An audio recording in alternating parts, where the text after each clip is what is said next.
think everyone has that dream of building, but in reality, it's never going to, well, it never happened.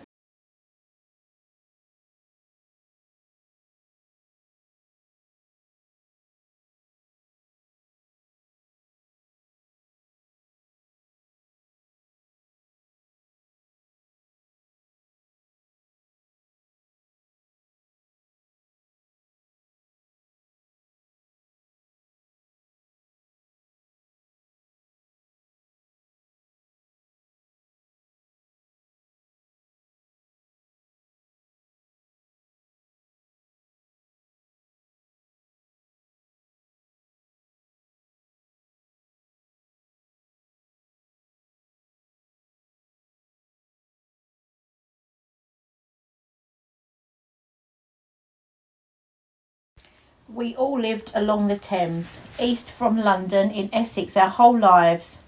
First you would reach Tilbury, then Stamford, where the docks are. Then you follow the A13 to Basildon, where we all met, and then Canvey Island, where I grew up.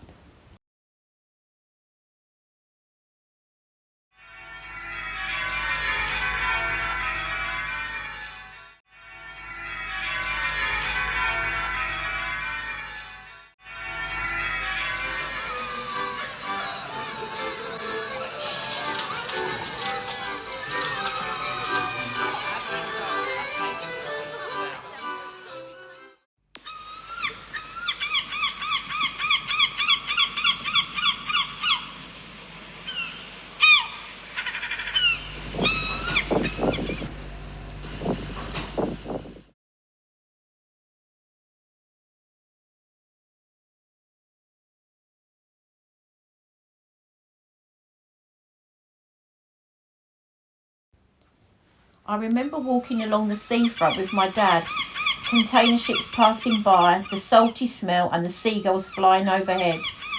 My first job was at an amusement park. I worked in the ferry school, and that's where I met you. I stopped my training at the local nursery and moved out of my parents.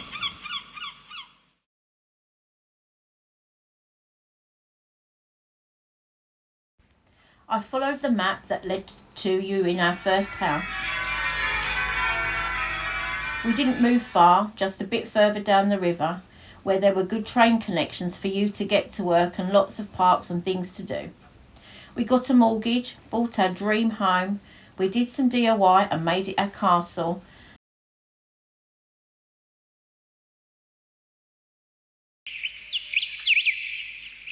I loved our big garden and the kids loved playing in it too. But although we followed the map, it seemed we'd still gotten off course.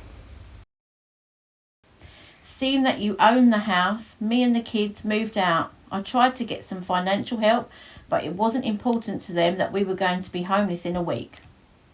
So we decided to move back into my parents'. It was difficult, one of us sleeping on the sofa, but it was nice to be home.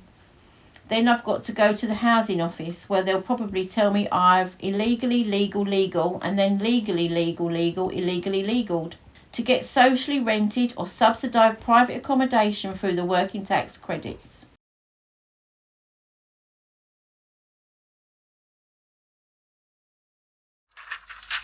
Walking into the office made me feel like a criminal, and all this paperwork is like having an extra job to get through all the jargon.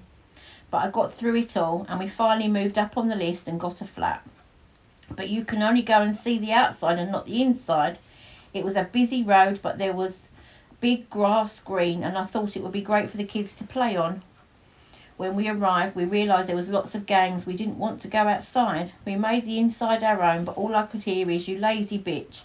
You just want to get the government to wipe your arse and get all the handouts from taxes," and it never took away the sense that it could all vanish overnight again.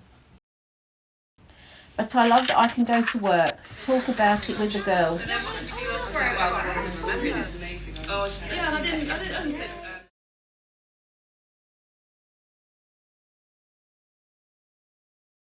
Lots of them in the same situation, and give each other good advice. At work, it's the only time I don't feel like a mum. We have a laugh working together and focus on getting the job done. We talk about getting better housing, but I couldn't move far from my parents because I rely on them picking up the kids after school, and I can get home in the evenings from work, help with the homework, do bath time, which I love.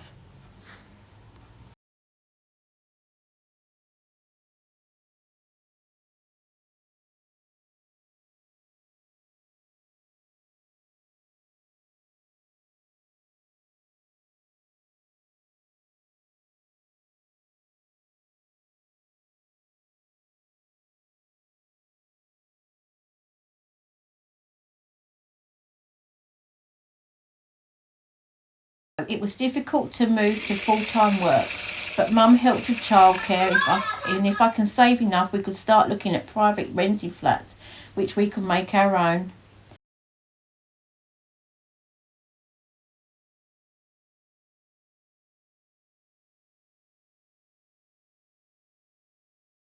The kitchen looked onto the dining room, so I could cook and help with homework, and the girls shared a room, but we had our own garden. My mum's sewing skills soon helped with the girls arguing about who got the window on their side of the room. Simply putting up a curtain, decorating the house how we wanted was a small step towards leaving precarity behind.